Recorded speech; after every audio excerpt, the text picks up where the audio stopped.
This week we have a story on Reaction Dynamics, a Canadian rocket company we haven't covered before on this channel.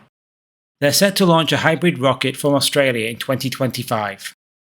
Our second story covers Orbital Mining Corporation, a company interested in mining materials on the Moon. They've recently won second prize in a NASA-funded What's on the Moon program.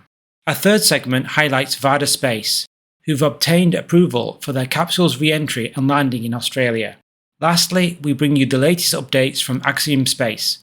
Okay, let's get started. Reaction Dynamics to test hybrid rocket engine in 2025 from Kuniba.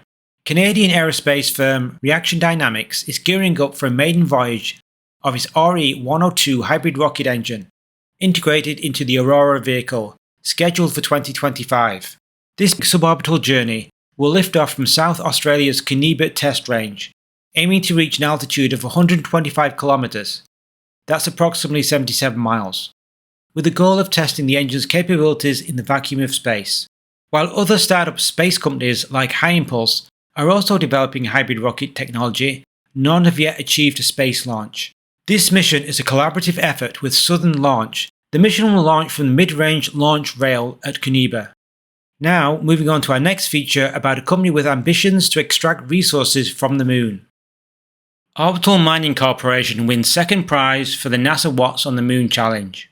The Orbital Mining Corporation, or OMC for short, is an innovative space technology startup located in Golden, Colorado. They were awarded second place in NASA's What's on the Moon challenge for their outstanding approach to lunar power generation, particularly excelling during a rigorous 48-hour performance test. OMC is focused on revolutionizing energy distribution on the Moon through the development of a DC to DC converter system. This system is designed to endure the harsh lunar environment, including the extreme temperature fluctuations encountered during the lunar day and night, each of which lasts for about 2 weeks. During the lunar day, systems must cope with temperatures as high as 127 degrees Celsius, that's 260 degrees Fahrenheit, requiring efficient cooling solutions. On the other hand, during the extended lunar night, the temperatures drop dramatically to around minus 173 degrees Celsius, that's minus 280 degrees Fahrenheit, presenting significant challenges of keeping systems warm enough to function. This dual requirement makes the design and operation of power systems on the Moon particularly complex. P3 Power, Prospecting and Propellant. OMC intends to establish the first lunar power plant along with a DC microgrid. They aim to explore the Moon's surface for volatile compounds like water ice and carbon deposits, which are believed to have come from the impacts of carbon-rich asteroids. Following this, OMC plans to extract essential resources such as water, carbon dioxide and oxygen. For the long-term habitation of the Moon, these compounds are critical. They will be used for producing rocket fuel, powering fuel cells, providing breathable oxygen, and supplying water necessary for drinking, agriculture, and various other applications. The company is employing a 2 kilowatt step-up converter designed to operate over an ultra-wide temperature range, ensuring high reliability and efficient power generation. This converter system is lightweight at just 2 kilos, that's 4.4 pounds, and affordable, costing only $8,000 for a set of 2. One of the features of this system is scalability. Multiple units can be used in parallel, making it straightforward to increase power output as needed. Here's their development timeline. 2024, they're demonstrating a 200 watt converter here on Earth. By 2030, they anticipate being capable of supplying electrical power to support lunar mining operations. We're keeping tabs on this company as constructing dependable systems on the Moon is incredibly challenging due to the severe conditions, which include intense radiation, extreme cold during the lunar night, hard vacuum, and the notorious sticky abrasive lunar dust. Okay, on to our third story this week. Varda Space authorised to land capsules in Australia. Varda has now been granted permission by the Australian Space Agency to conduct multiple re-entries of their W-Series vehicles at the Kuniba test range, supported by Southern Launch. This marks the first time Australia has issued a licence for a commercial space re-entry. With this approval, Varda becomes the first company capable of land-based spacecraft re-entry in 2 different countries, which brings us closer to making space re-entry as routine as launches. This development hints at a future where low Earth orbit becomes just another location for industrial processing.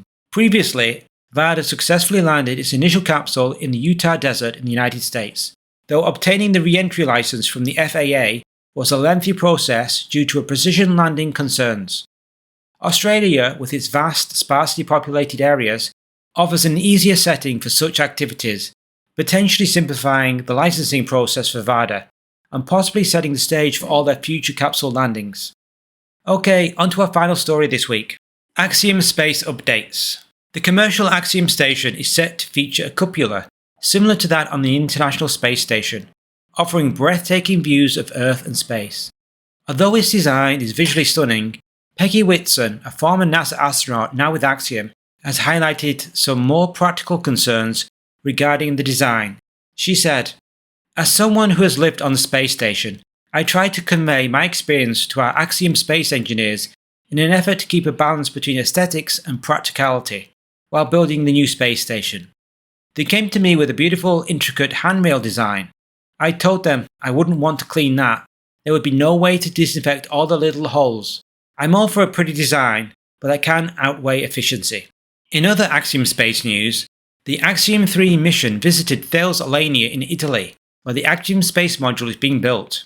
The delegation visiting the heart of Thales Alenia facilities dedicated to the future of space exploration met the teams working on the modules for human life in low Earth orbit and beyond. They even got to meet the Prime Minister of Italy, Giorgia Meloni. And in one more final bit of news from Axiom Space, Cam Gaffaranian, the co-founder of Axiom Space, recently visited the Thales Alenia Space Factory in Italy. He said, "I'm truly impressed by the incredible progress being made on Axiom Space's Axiom Station. Seeing the team's dedication and expertise firsthand fills me with excitement for the future. Together, we are building a platform that will revolutionize access to space and pave the way for new possibilities in low Earth orbit. Exciting times ahead." Axiom Space has been busy, not only with space station modules, but also designing and testing the Artemis spacesuits that astronauts will use to walk on the moon. We plan to cover their spacesuit design and progress in a separate video, as there is much to talk about. And with that, we wrap up this week's update. Be sure to subscribe to get the latest news on commercial space startups around the globe, from rocket launchers to space stations, orbital tugs, lunar landers and more. If it's a commercial space startup, we cover it. See you soon.